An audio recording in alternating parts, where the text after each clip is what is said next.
You will pay for this. घबराइए मत, आपको कुछ पे नहीं करना है। ये हमारा आज का सेंटेंस है। ये सेंटेंस पे फॉर समथिंग से बना हुआ है, जिसका साधारण अर्थ चुकाना या भुगतान करना होता है। चलिए कुछ एग्जाम्पल्स देखते हैं। जब आप किसी मॉल में खरीदारी करते हैं और पेमेंट के लिए काउंटर पर जाते हैं तो आपसे पूछा जाता है, आप कैसे भुगतान करना चाहेंगे? How would you like to pay? आप कैसे भुगतान करना चाहेंगे? How would you like to pay? तो आप कह सकते हैं, मैं गूगल पे से पैसे देना चाहूँगा। मैं गूगल पे से पैसे देना चाहूँगा, या फिर मैं पेटीएम से पैसे देना चाहूँगा। आई वुड लाइक टू पे बाय गूगल पे, या फिर आई वुड लाइक टू पे bye Paytm.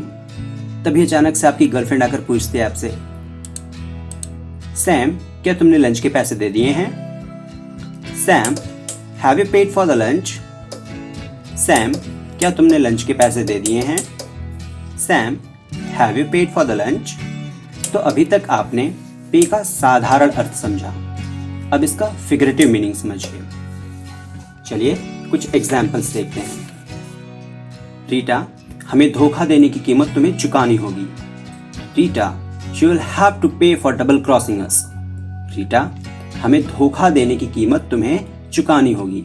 Rita, you will have to pay for double crossing us.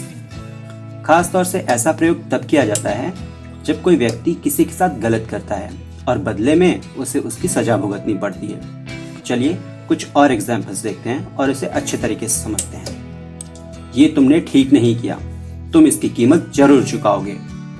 It's not fair. You did wrong and you will surely pay for this. It's not fair. You did wrong and you will surely pay for this. चलिए दूसरा example देखते हैं। वो अपनी सुस्ती का खामियाजा board की परीक्षा में भरेगा।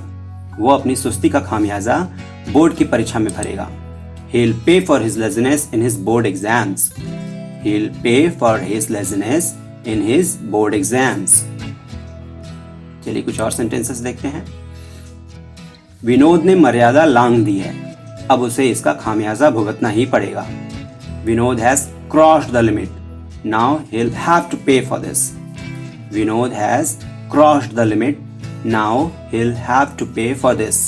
तो देखा आपने, पे फॉर का सिंपल मीनिंग चुकाना या अदा करना होता है, जबकि इसका फिगरेटिव मीनिंग बदला लेने के अर्थ में या फिर खामियाजा भुगतने के अर्थ में किया जाता है। चलिए तब तक के लिए धन्यवाद। मिलते हैं एक नए वीडियो में नए टॉपिक के साथ। Bye bye.